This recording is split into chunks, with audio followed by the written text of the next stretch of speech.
Hi, I'm India Lee, intuitive reader and coach. This is the Speaking Spirit podcast, and I'm just especially excited about this episode because I got to talk with Jenn, who's a TV and radio personality that has been really prevalent in Georgia, especially over the last couple of decades. And I've known her in different circles.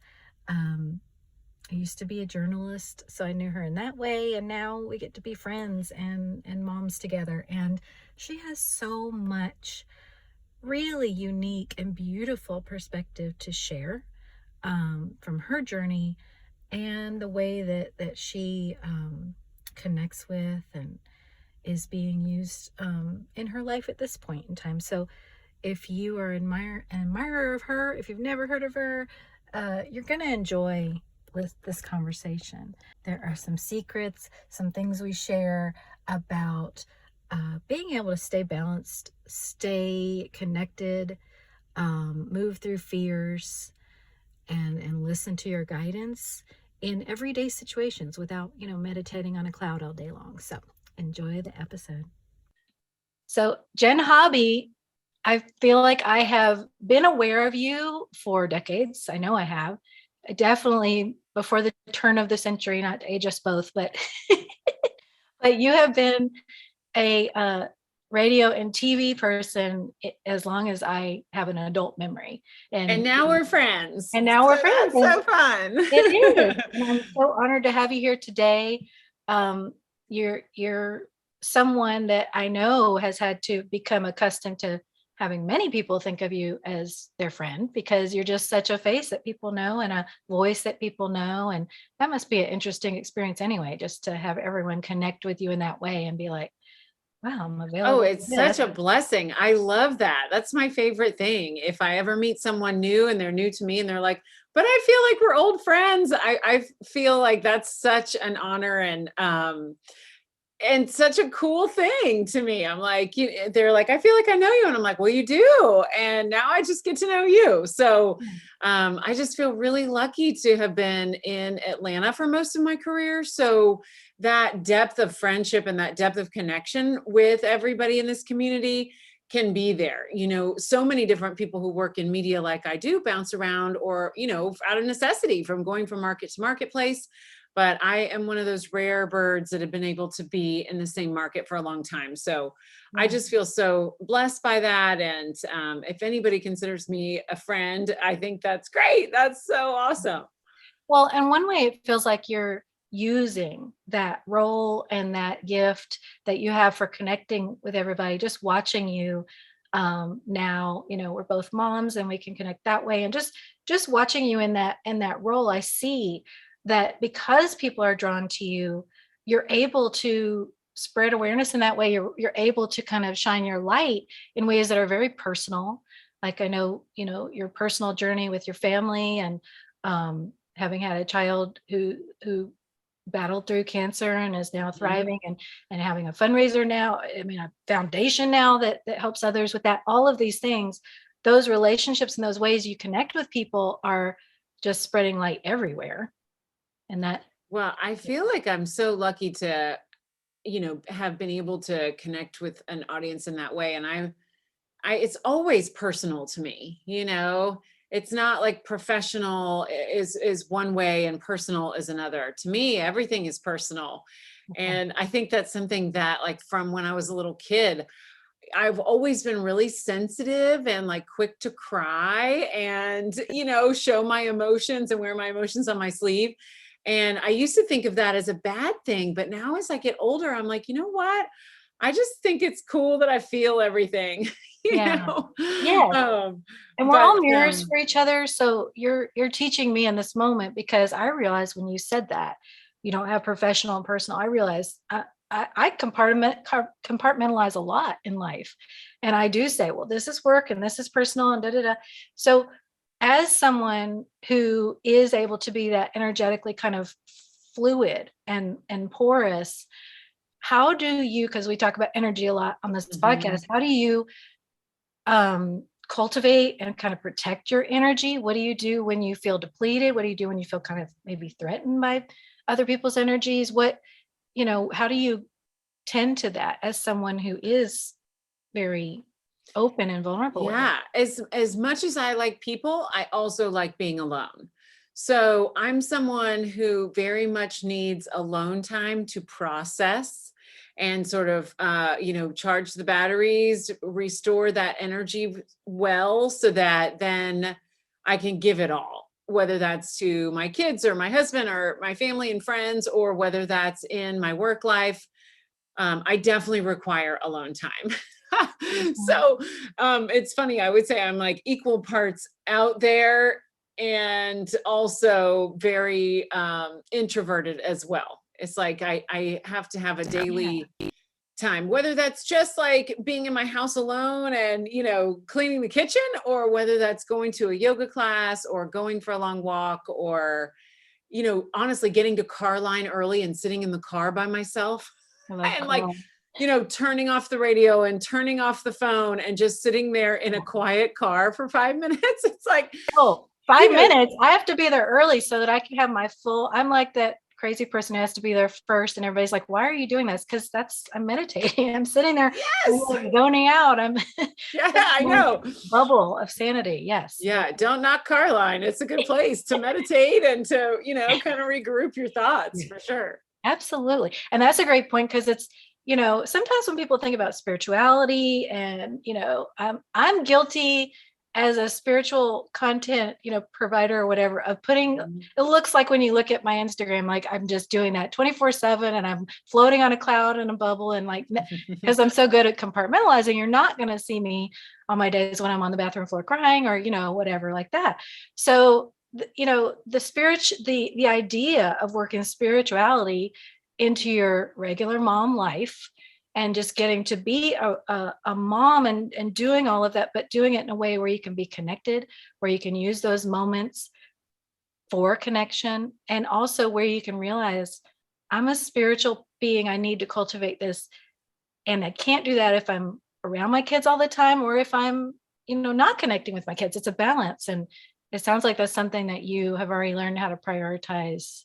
And how did that happen? Yeah, I definitely have to just protect that time. If I, am just like all of us, there's a lot of demands on our schedule. So there's some things when you're looking at your schedule for the week that are locked in, like, you got to do them. So how do you protect some of those other times? Like, how do you make sure you don't say yes to everyone else and in turn say no to yourself? So Mhm. sometimes for me, the strategy is even just blocking out time on the calendar and just being like, just putting a block on my calendar. Okay, between like 11 to 12, I'm just busy. Yeah. and and that way when things come up, or hey, can you have this meeting, or hey, could you join for this, or hey, the answer has to be no. You have to protect your time or else it's gone. And Right. that's your life. Your Yeah. day, your hours add up to your days, and your days add up to your weeks, and your weeks are your years, and your years are your life. And so what's your life going to be? Is it going to be like overrun by saying yes to everyone else, or are you going to protect that time? Because I feel like if you protect that time, if you need it, and everybody's different on how much time they need, but if you need protected time in your day, you have to take it so that you're worth it when you are with other people and when you are serving those other needs in your Yeah. life. And when you say, I mean, we are, 70s and 80s children. Hmm. And so we are kind of the first ones to, as moms now, really step into owning that without that big mantle of guilt or that mantle of screw everything. This is just what I'm doing. Because I feel like before now, there were those two options of like either you have to feel guilty and never make yourself a priority, or you have to do the full working girl thing and you just don't care, or you just have to look like it, you're not touched by it. Mm. And now we're like creating this new version, or we're stepping into this new version of actually, shedding the guilt, shedding the I have to be a superhero and do everything, and being able to step into that humanness and say, yeah, it's hard and I'm gonna still make time for myself. And it's actually important for everyone that that I touch and that I'm loving, that I do that, it's not Yes. something, yeah. But it And is still something, chipping away that guilt and that shell of like other things that we inherited. yes. And something that you and I have talked about a lot in the past is letting go of that control, right? And Mhm, saying, like, it's okay to ask for help. Like, mhm. when I know you've gone through some health struggles and sometimes like through the crazy COVID times and all of that, like where it's like, you just have to ask for help because you Yeah. can't do it all yourself. And so I think that balance too is, protecting your time, knowing what you need to be a well balanced person and what fills your cup, but also going, gosh, when I'm overwhelmed, like it's okay to ask somebody else to help me. Like, because you would do it for someone else in a heartbeat. You have to remember it's okay to say that you need your village to show up for you. You need Yes. support. And my ego made me such a hypocrite because I've been preaching self-care for, decades now, in one way or another, whether it was as a writer or, whatever, just being like, this is the way, Yeah. self-care. And, I have to.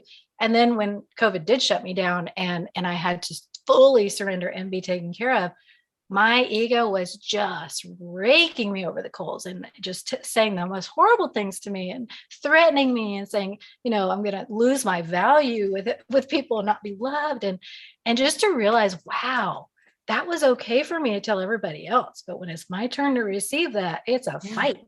It is a fight. And that is hard medicine to swallow. It is. It's a tough lesson to learn. And I Yeah. think it's something we learn over and over and over again, right? Because then once you receive the help and you're like, oh, that was okay. Everybody still loves me. I didn't, like you said, didn't lose my value. I'm actually all right. It's okay to need something. Your ego kind of comes back in all over again and is like, but Yeah. now you don't need anyone. Yeah. Forget that. Forget all Yeah, that. Yes. exactly. Yes, so it's taking that, and then the real challenge is not accepting the help when you're down, because that you have to do. It's accepting it when you're able-bodied and have energy, and stopping yourself and going, "Wait a minute, am I doing that old drug again of hyper independence, or, trying to prove Yeah. myself to myself?"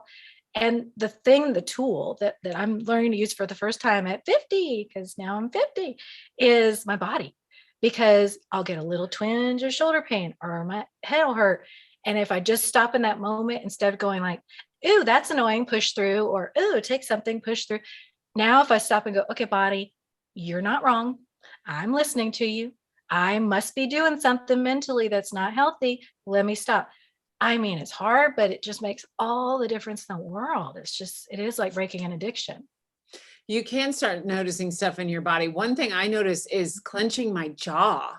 Yeah. Like Yeah. sometimes I'll go through half a day and I'm like, wait a second, why does my jaw hurt so bad? Like, what am I like working out by like, clenching my teeth? What is that about? Or what am I trying not to say? What is in there that Yeah. wants to come out that I'm like, eh. Yeah, Right. Or like, what am I holding on yeah, to? Or, yeah. sometimes like that's one of the physical signs for me that I need to like check myself. Yes, yes. And then do it before you feel like it. It's like what they say about water. You have to like drink before you're thirsty. It's like the Yeah. same thing. You have to do these things tuning in before the crisis, because once the crisis hits in your body, it's too late. Or once it's too late, it's too late. And you're gonna Yeah. have to go through that cycle again. But then at the same time, not being like, I'm never gonna have that again, because you will. You'll have a downtime again, knowing that you can be supported through it.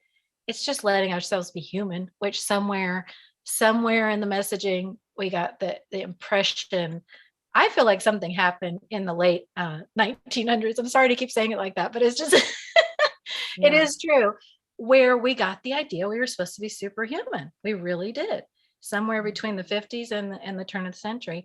And thank God, with this new generation, that's this coming up, it's like, screw that. That's ridiculous. Nobody's going to be perfect. But then in doing that, this imperfection is elevating us to new things. So Hmm. I love watching, kids and even the ones as young as ours, and going, wow, they really get it. We're Hmm. learning it, but they already get it. And it's just, they're so free already from a lot of these things that we've carried. It really is a new planet. It's a new earth that's just being grown right now. And speaking of kids, I want to ask you a question that goes pretty deep, pretty fast, and pretty dark. But um, as a mother, I've always had anxiety, and I've definitely always um, been afraid of, losing those I love, and had that fear ever since I was little. Um, to an unnatural degree. I mean, I used to watch my brother like a hawk and be like, oh, something's going to happen to it. It was just so straight. My parents were like, relax, you're a child. And I Mhm. was like, no. So Right. I believe these are tied to past life things and all of this. But in this lifetime, becoming a mother in my 40s definitely threw me into that anxiety of just sort of, just somehow not being able to do it, not being able to just sustain the beautiful connection. And and you and your story, and hearing and learning about what you went through with your child, facing that down at such a young age, and you doing that, already having a child when you did that, it boggles my mind, and I want to literally know how you move through life, having faced your child's mortality, having faced the worst of the worst. What does that give you? What are the gifts of that? And does it ever, how does it manifest in your life now, Mhm. even for being healthy? Yeah, a couple thoughts with that question. I think becoming a mother first with our older daughter kicked in some higher levels of fear. And I don't know if that was a physical thing or not, but like all of a sudden I have a debilitating fear of heights, which I never had before kids. I was, I would have, which I've now learned, actually, there's a name for these thoughts. It's called intrusive thoughts. So Mhm. postpartum, I would have intrusive thoughts about dropping my baby off of our front porch. Yep. Now, that seems so irrational, right? But it would keep me up at night. I would have, because your brain kind of goes out of control and takes you all the way down that road, of what would I do in this nightmare. And Right. I had a lot of those and just kind of dealt with it. And it wasn't until truly recently that I've actually learned that's a whole thing. So Yeah. anyway, just for any of your listeners that have had that, or especially had a shift after motherhood, I just want you to know you're not alone. That's very common. Yes. And seeking a therapist or a professional in the counseling world that can help you work through that might be really helpful. I think it would have been helpful for me. Oh yeah. Those seem to kind of dissipate a little bit, but I still have a strong fear of heights that I never had before. I mean, I went skydiving twice before Wow. children. There's no way in a million years I could do that now. So Yeah. there is kind of a shift when you have children, It and all changes of you us. forever. And there's kind of, yeah, it's biological, it's mental, energetic, it's all the things. Yeah. Yeah, so it's all of that. And then I will say with Reese's cancer journey, we feel so blessed that she is a survivor. She came through on the other side. We'll always, keep tabs on her. But the type of tumor that she had has a very small percentage chance of ever coming back. So where our journey is different from so many other families is that it was a journey that has a beginning and an end. And sometimes with any health journey, cancer or otherwise, there is no end. It's a constant Yeah. something that you're either in fear of or managing your emotions through. So I feel super um, grateful and just relieved that it is in our journey a chapter. Yeah. And we have the great fortune of moving to a new chapter. Mhm. In those new chapters, though, you never want to lose the perspective that you got. So Yeah. I do think it helps us not take our kids for granted, Yes. try not to sweat the small stuff, Yes. realizing that they are such a blessing, even in the hardest times, even when they're pitching a fit and you're like, where did this devil human Yeah. come from? You know, like Yes. even when they're losing their mind and throwing the worst tantrum in the world, I'm still so grateful that they're Yes. here and Right. not losing sight of that because we face that fear of losing Yeah. our child. So, Yes, absolutely. And you it know, also, it helps me to, the more I work with mediums who talk to those on the other side, and I actually work with two mediums who talk to a lot of children on the other side.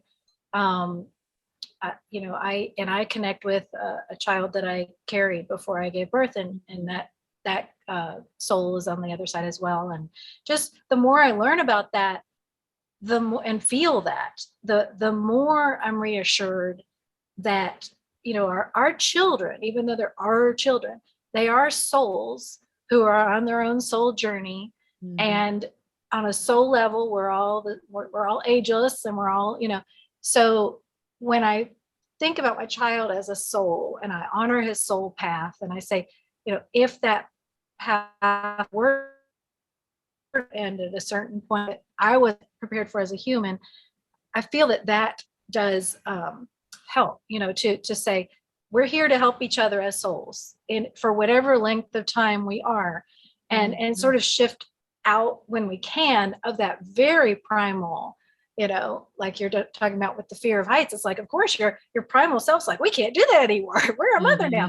Mhm. That Mhm. very primal part of us that just is not capable of releasing that attachment. It does help to say, well, in addition to this being my child, it's a soul on a journey, and that journey is going to be whatever it's supposed to be. And that helps me, because my human self definitely wants to look at it as something that's completely my responsibility, that I can either mess up or do right, or or lose or gain. And it's like, no, this is a soul who chose to with spirit to come through me. So yeah, like you said, just being grateful for that time. And but I do marvel at parents who come up to that Grand Canyon of that, and walk right up to the edge, and stand there. And I honor you forever in that, because that is something unfathomable, to every parent. So Yeah. And and I you learned should. so Yeah. much from other parents that were in a cancer journey on a different, a different timeline than we were. But like one of my dear friends, her name is Jeannie, and her daughter, Monica, fought cancer for 10 years. And Monica's an angel now. But watching Jeannie and Monica walk through that together as mother and daughter, whoo, Yeah. I've just learned so much. Like they did not take their days for granted. They had so much fun together every day. Yeah. They found something good in every day. That was their tradition before I get emotional. Woo. Yeah. Yeah. Before they went to bed at night was like, what's one good thing that happened today? And when we were inpatient in the hospital, they came by and they played music and they laughed, and they always went to game night, and they always were coming by. And Monica was an artist, and she would sketch kids and bring their pictures. And she was such a beautiful soul who had a shorter timeline day by day, but used those days so much fuller than so many human beings do who get 96 years here, Yes. right? Yeah. She just used those days to the fullest. She used every minute and every hour to bless other people Yeah. and to bring joy. And I really learned so much from them, because there's a way to do all of it in life. There's a way to do the mundane routine. There's a way to do hard things. There's a way to do, and like, what way are you going to choose to do it? That's what they taught me. Are you going to sit in Yeah. this hospital room? Are you going to mope around? Are you going to feel sorry for yourself? Or are you going to make this little life happy? Because what if that little life is short, Right. Right. right? And Are that's you your going to make role. it And yeah. right? And It's like, whatever your role is as that soul partner for that child, whatever your role is, let it be that. And yes, that's and think about it. If you think about God or the universe or spirit, or however you want to say it, if you want to think about God, God sees us as those children with Yes. little Yeah. short lives, right? Like Yes. Yes. so it's like this really big metaphor to me and such this Yeah. beautiful lesson I learned from them. And I treasure their friendship so much and their friendship Oh, with our family because they showed me how to that do is it so, different, how to yeah. have fun and laugh and watch happy movies and Yeah. play great music and and feel that how it all comes back to that how you are filling your days Yeah. is how you're filling your life. And Yeah. I just feel like that great lesson. Yeah. And try, not every day is perfect, but really try to go, our lives are short. Mhm. Whether we are here past childhood or whether we get to be old, wrinkly people, it's still short. And so how are we going to do it? You know? Yeah, and staying connected. I mean, that's the beautiful thing about, children and parents is that it really challenges you to stay connected because there are so many ways to kind of tune out Yeah. or mirror wounds around rejection or abandonment with your child. And the child, I mean, the most miraculous thing for me is noticing all the mirroring and the ways, children are little energy readers. So whatever they're saying to you, if you're really listening, you will feel them picking up whatever's happening in you, and you can go, oh, they're feeling extra fearful. Where am I able to release some more fear? Where am I able to kind of, oh, they're being so hard on themselves. Where can I be easier on myself? Because literally knowing that we're modeling energetically, what they need, and they're letting us know that all the time. Mm-hmm. So, oh, that's just one of the most precious things, and that goes on forever. However old the parent-child relationship is, and you could do it with your parents now. You can do it with everyone you're connected to say, what is this relationship showing me for me right now? Even if it's frustration or despair or whatever it is, just what is this showing me? And when we move into that, it's just so freeing. And that's what we're here to help each other do in whatever relationship we are, when we're paying attention to that Mm-hmm. instead of letting our egos go, well, this is wrong and that's wrong, and why is this here and that shouldn't be there. If we're just like, wow, what is this showing me right now for me? It's just opens all the doors. Question for you. Do you feel connected to somebody that was really important to you in your childhood who's since passed? Like a grandparent or an aunt or an uncle or somebody who made like a positive impression on you as a kid? Yeah. And do you feel almost, because I have that with my grandmother, my maternal Yeah. grandmother, Yes. and I almost feel closer to her now Yes. Yeah. because she's the things that she taught me or what she showed me or some of the things she said that always have stuck with me help me parent now. Absolutely. 'Cause it's so deep in there, and she's with you, just literally, Right. talking to you through, and you can hear her, when you can hear her with the parenting stuff because you're just so deeply connected with the kids that, when you're in that deep connection, you could probably hear her more loudly. Does And that happen to yeah. you? Oh, And how yeah. so? Absolutely.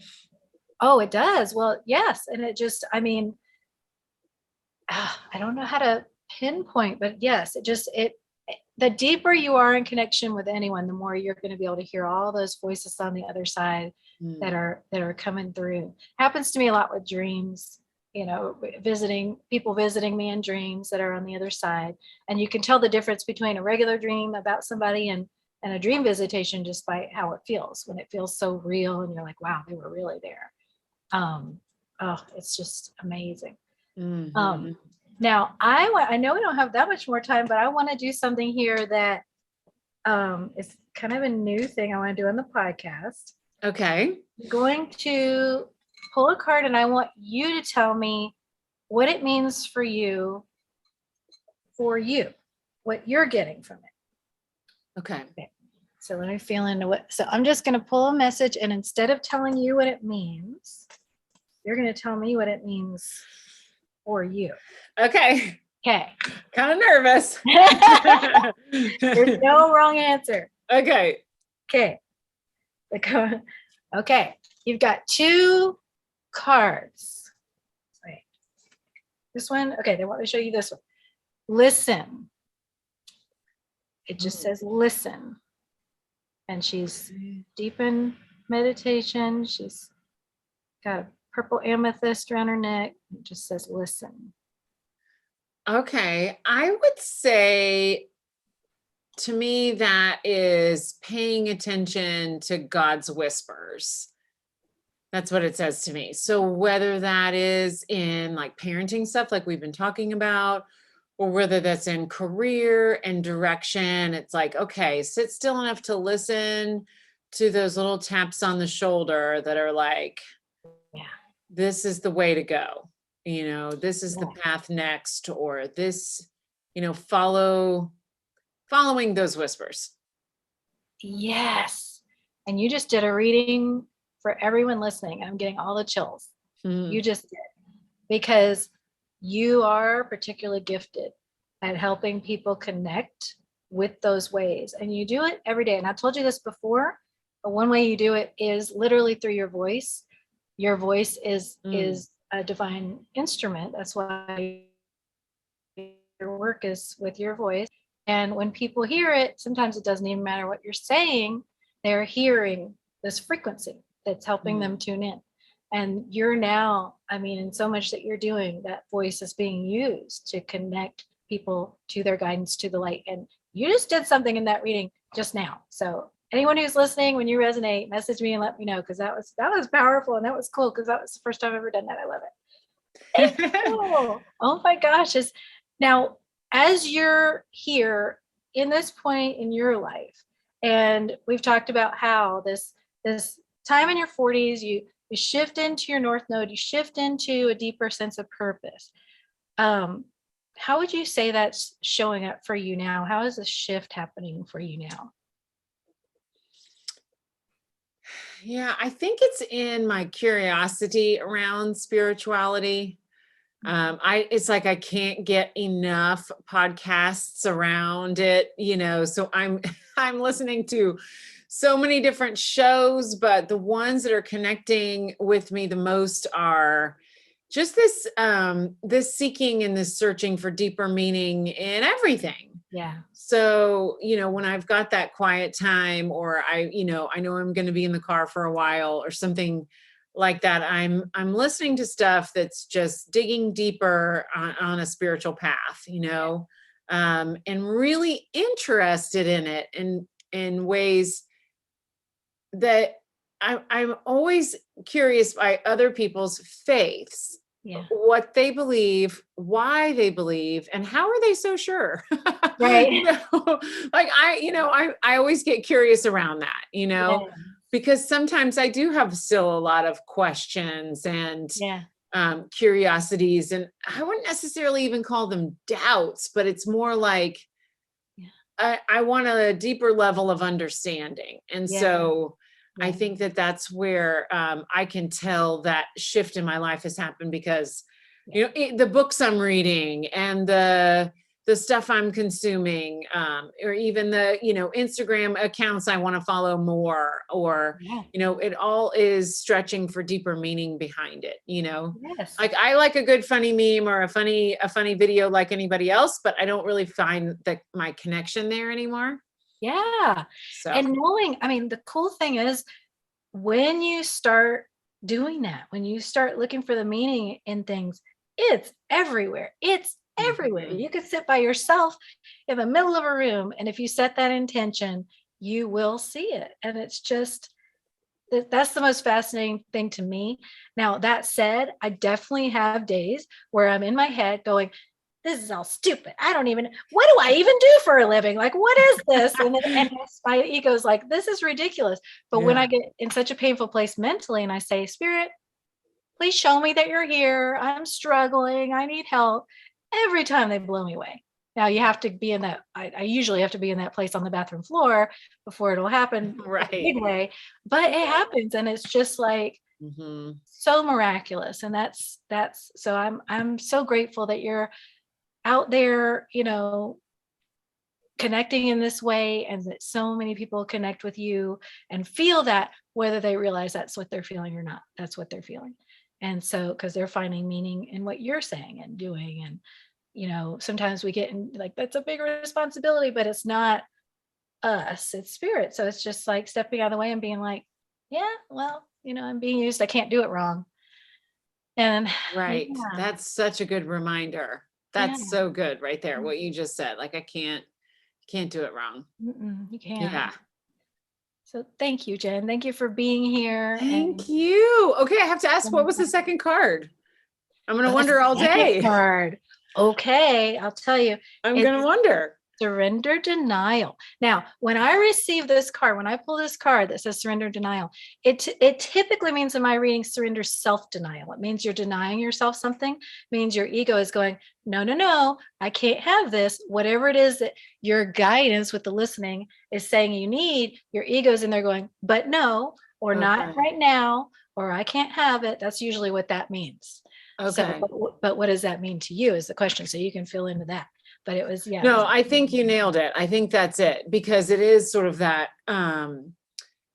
push and pull between, like, I think I'm supposed to be going this way, but like, no, probably not. That, it's that internal argument that happens The sometimes. So mind no, is I like, think that but makes da, da, da, perfect. da, da. Oh yeah, the ego has so much to say, and that's the Yeah. great thing is that's how we know we're on the right track. When we're listening to our guidance and our mind starts getting extra strong, then it's like, I must be on the right track because my ego's getting nervous. I must be, Right. I must be doing a good job listening if my ego has this much to say about it. Right. Yep. Mm-hmm. Oh, So good. So good. Well, I want to thank you, because I always learn so much from you.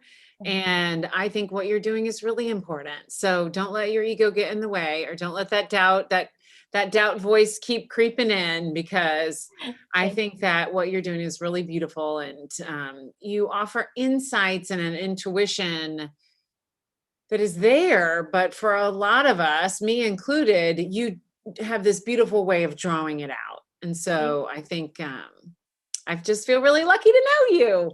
Thank you, Jen. I feel lucky to know you too, and thank you for being here and sharing yourself.